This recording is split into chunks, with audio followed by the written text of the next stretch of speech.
Guys, red స్టోన్లో suicide చేసుకున్న శృతి అని news ఛానల్లో ఇంకా అన్ని ఎలక్ట్రానిక్ ప్రింట్ మీడియాలో వస్తుంది కదా. శృతి సూసైడ్ చేసుకున్న ఏం చేసుకుందో అది జీవన్కి తెలవాలి,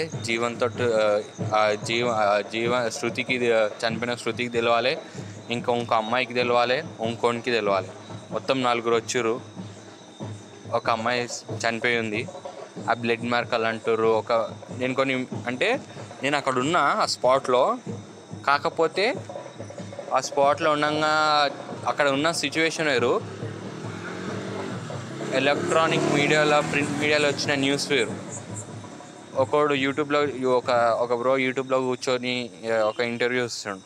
అమ్మాయి పీరియడ్స్ వల్ల చనిపోయింది, స్ట్రెస్కి వచ్చి చనిపోయింది, ఎంజాయ్ చేద్దాం అనుకొని వచ్చి చనిపోయింది, కానీ ఈ టైంలో ఇట్లా అవ్వడం అందుకు చనిపోయింది అని ఒక ఆయన.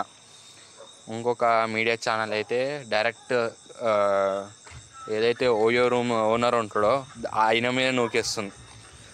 ఇంకో మీడియా ఛానల్ అయితే జీవన్ని నేను గుర్తుపడతా, ఎవరైతే జీవన్ ఉన్నారో, 2 అబ్బాయిలు 2 అమ్మాయిలు కదా, జీవన్ అనే అబ్బాయిని నాకు అల్లం ముంగడికి వెళ్ళి తీసుకారు.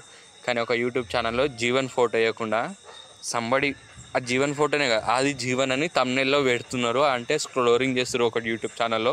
అది జీవన్ ఫోటో అయితే కాదు గైస్, జీవన్ ఫోటో అయితే అది కాదు. జీవన్ అనేది ఎంత వరస్ట్ ఫెలో, ఎంత చండాలంగా ఉండంటే వాడు అసలు వాడిని చూస్తేనే ఇలాంటి అమ్మాయి ఇలాంటి వాళ్ళతో ఎట్లా వచ్చారు అంటారు మీరు.